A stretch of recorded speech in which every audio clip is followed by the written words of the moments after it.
और फाखिर के बीच में जो वो इख्लाफात इतने ज़्यादा शिद्दत इख्तियार कर जाते हैं कि ये दोनों एक दूसरे के साथ बात तक नहीं करते। एनी बच्ची के मामले में बहुत ज़्यादा सीरियस है, वो अपनी बच्ची के ऊपर तवज्जो देना चाहती है, लेकिन फाखिर इसके ऊपर किसी किस्म की कोई भी तवज्जो नहीं देना चाहता।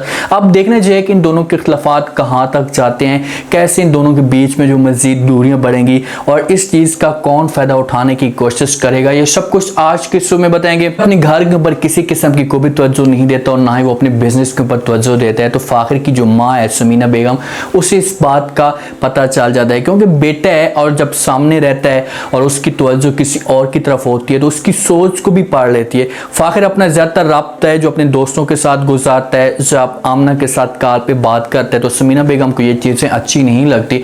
वो आती है फाखिर के साथ। अब फाखिर बड़ा हो चुका है, इसके ऊपर गुस्सा नहीं कर सकती, इसको डांट नहीं सकती, तो प्यार से और इशारे से समझाने की कोशिश करती है। उसे कहती कि बेटा जैसी तुम हरकतें कर रहे हो ये ठीक नहीं है, माजी की किताबों को भूलना चाहिए और आगे बढ़ना चाहिए।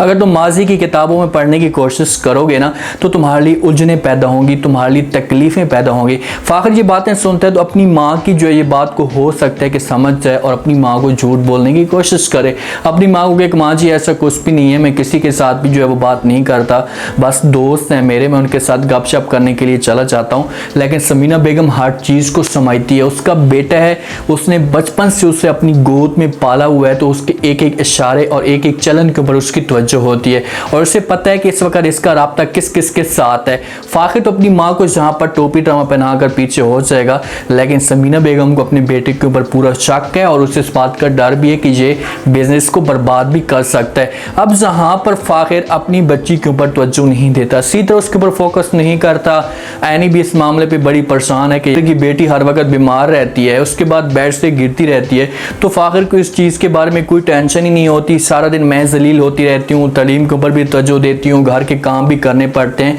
तो फाखिर को भी थोड़ा बहुत अपनी बेटी के बारे में सीरियस लेना चाहिए।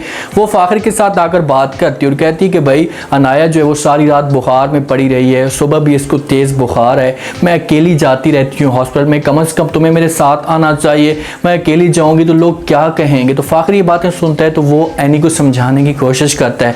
उसे कहते हैं कि भाई तुम अपने ख्वाबों से निकल कर बाहर आ जाओ, क्योंकि मैं तो अपने ख्वाबों से बाहर आ चुका हूँ। अब इसका कोई जो है फोकस अपनी बेटी के ऊपर नहीं होता। फिर भी हबीब की तरह अपनी बेगम के साथ रवैया रख रहा है जैसे हबीब ने आयशा के साथ रवैया रखा, क्योंकि तालीम की जब कमी होती है या इंसान के अंदर शऊर नहीं होता तो वो इस किस्म की हरकतें करता है या इस तरह की बातें करता है। अगर फाखिर ने तालीम सही तरीके से हासिल की होती तो उसे अपनी बेगम के हकूक का पता होता कि भाई मेरे बेगम के और मेरे बच्चों के जो वो क्या हकूक हैं, फिर उस हिसाब से अपने बच्चों या अपनी बेगम के साथ पेश आता। अब इस चीज़ की फाखिर को टेंशन नहीं है, एनी बेचारी बच्ची के मामले में बड़ी टेंशन लेती है, बड़ी सीरियस हो जाती है। अगर एनी की माँ जो है वो साथ में मौजूद ना होती, एनी की सपोर्ट ना करती, तो एनी हो सकता है कि इस मामले पे अपने आप को बड़ी कमज़ोर कर लेती। अब यहाँ पर फाखिर के आगे चीखती है, हर वक्त चलाती है, लेकिन फाखिर को इस बारे में किसी किस्म की कोई भी टेंशन नहीं होती।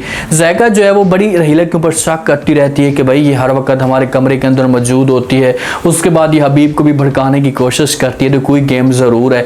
अब हो सकता है कि ज़ैका के कमरे के अंदर जो एक टेबल पड़ी होती है उसके दराज के अंदर इसने कोई तवीज़ जो है वो रख दिया हो, जिस पर ज़ैका की जब नज़र पड़ती है तो वो शोर मचाना शुरू कर देती है और उसका जो शक होता है वो 100% रहीला के ऊपर जाता है। घर वालों को सबको जमा करती है, शोर मचाती है और कहती है कि भाई तुम जो है हमें इस घर से निकालना चाहती हो, ये जादू तू ना करके एक बात कान खोल कर सुन लो, जब हम इस घर से चले जाएंगे तो उसके बाद ये इस घर के ऊपर कब्जा करेगी, ये सबको बताती है।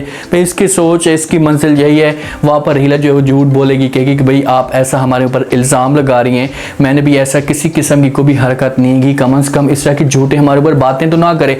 ज़ैका को हो सकता है कि ये झूठा साबित करने की कोशिश करे। आयशा वाले या समीना बेगम जो है वो रहीला की साइड करना शुरू कर दें और ज़ैका को कहें कि भाई ऐसा कुछ भी नहीं है, आप जो है पुलिस इस तरह की बातें ना करें। लेकिन ज़ैका को शक है और फराज और ज़ैका के बीच में इख्तलाफात भी इसी वजह से बढ़ते जा रहे हैं और उसका जो शक होगा वो भी फिर रहीला के ऊपर चला जाएगा कि भाई इसने तवीज़ हमारे ऊपर किए हैं जिसकी वजह से फराज मुझे छोड़ता जा रहा है। ज़ैका फराज के साथ बात करने की कोशिश तो करेगी, उसे समझाने की कोशिश तो करेगी, लेकिन फराज जो है वो ज़ैका की किसी भी बात के ऊपर तवज्जो नहीं देगा। उससे कहेगा कि भाई मुझे इस बारे में नहीं पढ़ना, मैं तवीज़ों और इन कागज़ों के ऊपर जो है अपनी तवज्जो नहीं देना चाहता। ज़ैका को अंदर से लग जाएगा डर, वो किसी भी तरीके से अपने घर वालों को जब यकीन दिलाने की कोशिश करेगी, उनको समझाएगी तो हो सकता है है कि घर वाले जो इस बात पे यकीन कर लें और कोई डिमांड रख दें हबीब के सामने कि भाई आप रहीला को इस घर से निकाल दो, ये लड़की ये औरत हमें नहीं चाहिए इस घर को, जो वो बर्बाद करने पे ये तुली हुई है।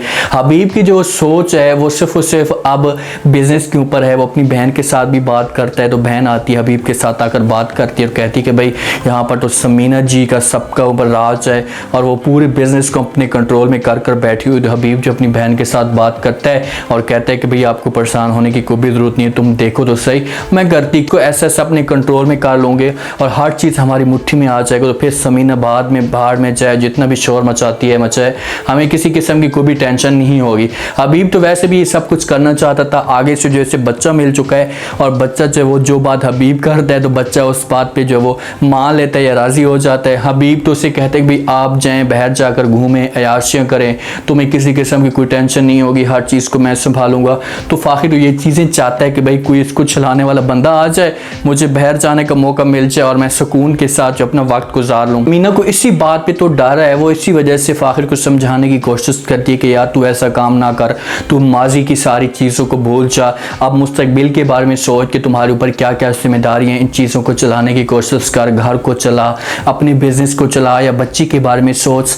लेकिन फाखिर अब फिलहाल जो वो तो जो किसी किस्म की कोई भी नहीं दे रहा। एनी भी बेचारी समझाती है, अब एनी ने तालीम हासिल की हुई है, फाखिर में जो इतनी तालीम नहीं है, तो एनी तालीम के हिसाब से अपने घर को चलाने की कोशिश करती है। ये वो चाहती है कि भाई हस्बैंड है मेरा तो ये अपनी बच्ची के ऊपर सीधी से तवज्जो दे, उसे समझाए, उसकी नोयत को समझे कि भाई आखिरकार इसके ऊपर क्या गुजर रही है। घर की लड़ाई में जो है वो सबसे ज़्यादा रहीला और हबीब फ़ायदा उठाने की कोशिश करेंगे।